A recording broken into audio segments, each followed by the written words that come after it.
pour cela, ce que je vous propose, c'est d'ouvrir directement le programme SIP 3D et de parler de la deuxième nouveauté, qui est un module qui va permettre l'analyse modale des vibrations, puisque le concepteur va pouvoir prédire comment sa structure réagira à des forces dynamiques telles que le vent, le trafic, les séismes ou même les vibrations dues à des machines. Alors, disons que tout ceci a l'air peut-être très compliqué, mais l'utilisation du programme finalement est relativement simple. Il y a la possibilité, alors vous voyez ici que j'ai une passerelle.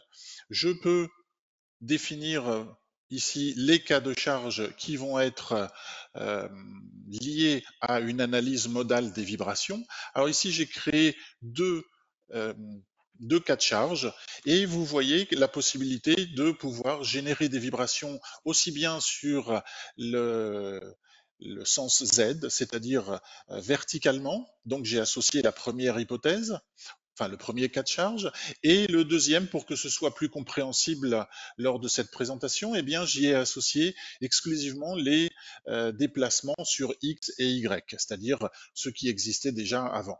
Et donc, une fois que le chantier a été calculé, il est possible de voir les premiers résultats. Alors, j'ai ici la possibilité euh, de présenter les différentes hypothèses, les différents cas de charge. Pardon. Ici, vous voyez que j'ai les deux. J'ai les différents paramètres qui sont liés à ces cas de charge, puisque je peux consulter la fréquence, la période, les masses qui ont été déplacées, et en fonction du mode que j'ai choisi, je peux également voir une animation qui va me permettre de comprendre au mieux ce qui se passe et ainsi de pouvoir analyser mode après mode les résultats. Alors ici, j'ai choisi exclusivement de vous présenter les parties, les vibrations qui sont dues à l'axe Z, et tous ces résultats peuvent être également consultés sur des documents qui sont exportables. Et donc vous voyez ici les fréquences, les périodes de façon synthétisée. Donc Ça, ceci c'est est... Agustine, c'est Oui, les Yves? avec ces deux nouveautés, là on voit l'interface aussi. Je crois, on aura le webinaire de demain pour voir CP3D et sur ce sujet-là des modes de vibration, on aura un webinaire aussi de prévu, je crois, hein.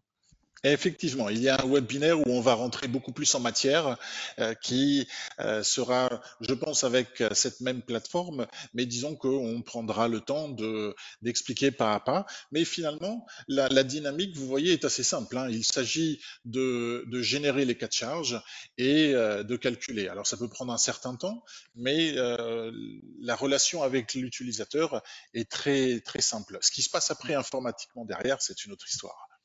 Ouais. Et puis bah là on Bien. voit effectivement cette refonte de l'interface qui est super. C'était vraiment attendu. Exactement, exactement. Finalement, c'est la meilleure façon de présenter les changements qui ont attrait à cette interface, c'est d'utiliser des ouvrages.